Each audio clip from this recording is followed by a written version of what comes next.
mga nagsasarapang pagkain, may malamig at masarap na juices, ang all-time favorite nating shawarma, malasa at masarap na sarsa. Kaya naman samahan nyo kami sa isa namang food tripan na ating napuntahan.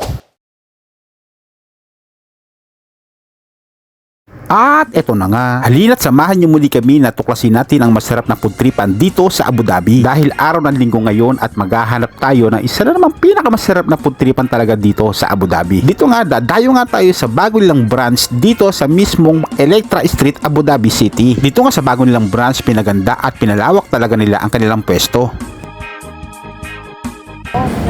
Diyan na lang? Asan mo gusto? Pwesto tayo dun, oh. Sa labas? Sa loob? Sa labas na lang. Sa labas.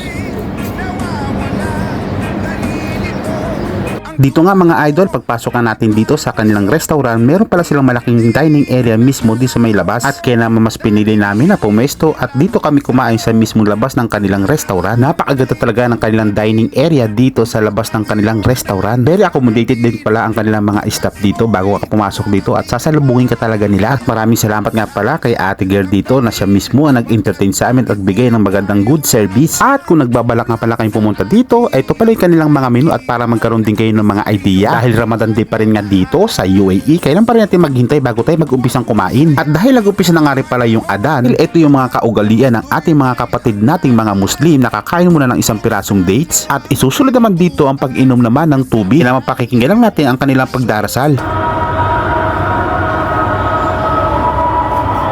After nga natin paghihintay at dumating na nga rin pala yung ating mga in-order. Ba mga idol, na experience nyo na ba na marinig ang mga prayer ng ating mga kapatid nating mga Muslim at napakasarap talaga sa tenga at sa pakiramdam. Dahil nga Ramadan Day pa rin nga dito, sa tuwing naririnig namin ng aking misis ang kanilang mga dasal ay sobra kaming blessed kay Allah. Take note nga pala mga idol, napakarami talaga ng serving ng mga food nila dito. Bukod nga doon sa aming mga in-order at napakarami mo pa talagang pwedeng orderin dito sa kanilang restaurant. Ito nga lang pala yung matatagpuan sa mismong Al-Kashka Restaurant and Grill. Ito nga pala yung bagong branch nila na matatagpuan nyo pala sa mismong Electra Street, Abu Dhabi City. Pinalaki na at pinaganda pa ang kanilang mga pwesto dito. Okay, mag-alala mga idol at meron nga rin pala sila ritong dining area sa mismong itaas ng kanilang restaurant. Dahil nga sa laki ng kanilang mga dining area, labas at loob ng kanilang restaurant at napakaraming taong pwedeng i-accommodate dito. Alam nyo ba mga idol, napakarami din mga kabayan na dumadayo at kumakain dito. At ito na yung pinakainihintay natin ang part ng ating videos, ang kainan na.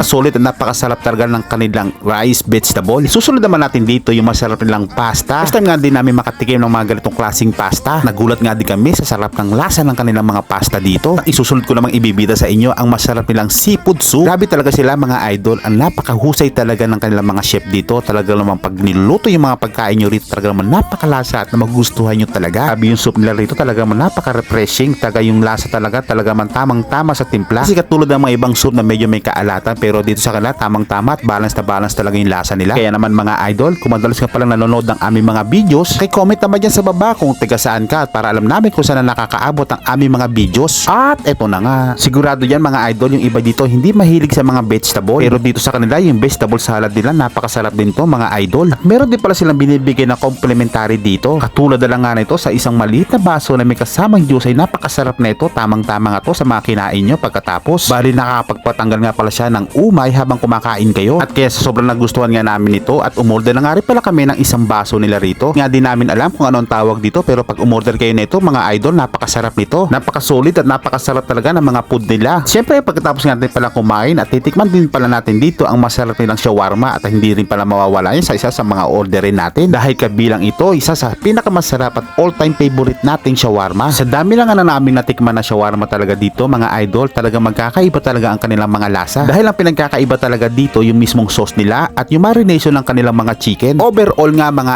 idol, talaga namang high recommended talaga ang ganitong klaseng kainan dahil nga sa napakamura na sobrang budget meal lang talaga ang kanilang mga food dito. Maraming salamat nga pala sa inyo at kung umabot ka nga pala dito sa dulo ng ating video, so huwag mo kalimutang mag-react, mag-comment at i-share mo na pala kami sa inyong mga kaibigan. Hanggang dito na lang, tapos na. Pagkat ito'y payo lamang.